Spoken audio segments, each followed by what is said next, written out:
بسم الله الرحمن الرحيم.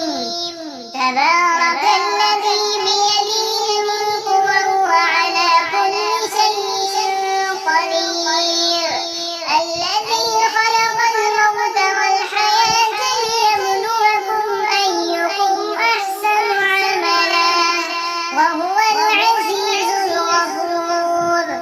الذي خلق سبع سماوات طباقا ما ترى في خلق الرحمن من تفاوت فارجع البصر هل ترى من فطور ثم ارجع البصر كرتين ينقلب إليك البصر خاسئا وهو حصير.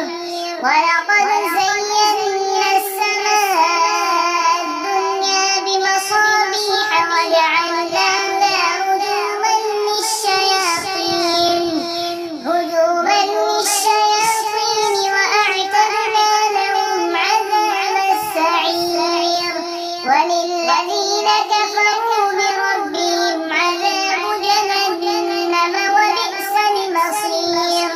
إذا ألقوا فيها سمعوا لها شهيقا وهي تفور تكاد تميز من الغيظ كلما ألقي فيها فوج سألهم خزنتها ألم يأتكم نذير قالوا بلى قد جاءنا نذير فكذبنا وقلنا ما نزل الله من شيء إن أنتم إلا في ضلال كبير.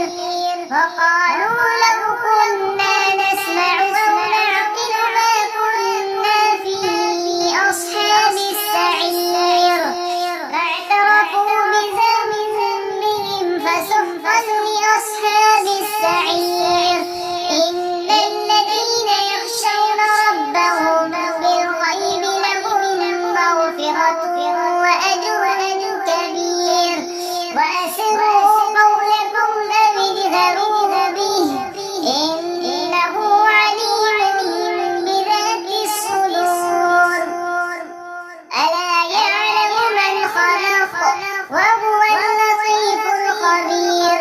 هو الذي جعل لكم الأرض ذلولا فامشوا في مناكبها وكلوا من رزقه وإليه النشور. أأمنتم من في السماء أن يخسف بكم الأرض فإذا هي تمور أم أمنتم من في السماء أن يرسل عليكم حاصبا فستعلمون كيف نذير. ولقد كذب الذين من قبلهم فكيف كان نكير. أولم يروا إلى الطير فوقهم صافات ويقبض ما يمسكهن إلا الرحمن إنه بكل شيء بصير. أمن كان الذي هو جند لكم ينصركم من دون الرحمن إن الكافرون إلا في غرور. أمن كان الذي يرزقكم إن أمسك رزقه بل لجوا في عتو ونفور. أفمن يمشي مكبا على وجهه يهدى أمن يمشي سويا على صراط مستقيم. قل هو الذي أنشأكم وجعل لكم السمع والأبصار والأفئدة قليلا ما تشكرون.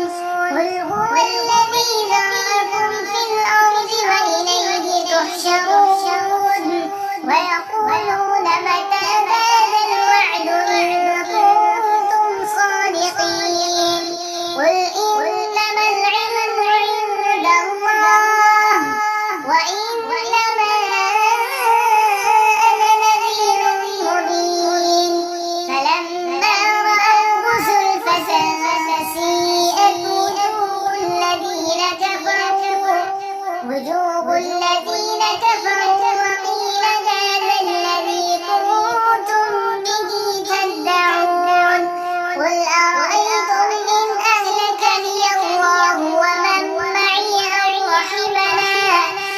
فمن يجير الكافرين من عذاب أليم قل هو الرحمن آمنا به وعليه توكلنا فستعلمون من هو في ضلال مبين قل أرأيتم إن أصبح ماؤكم غورا فمن يأتيكم بماء معين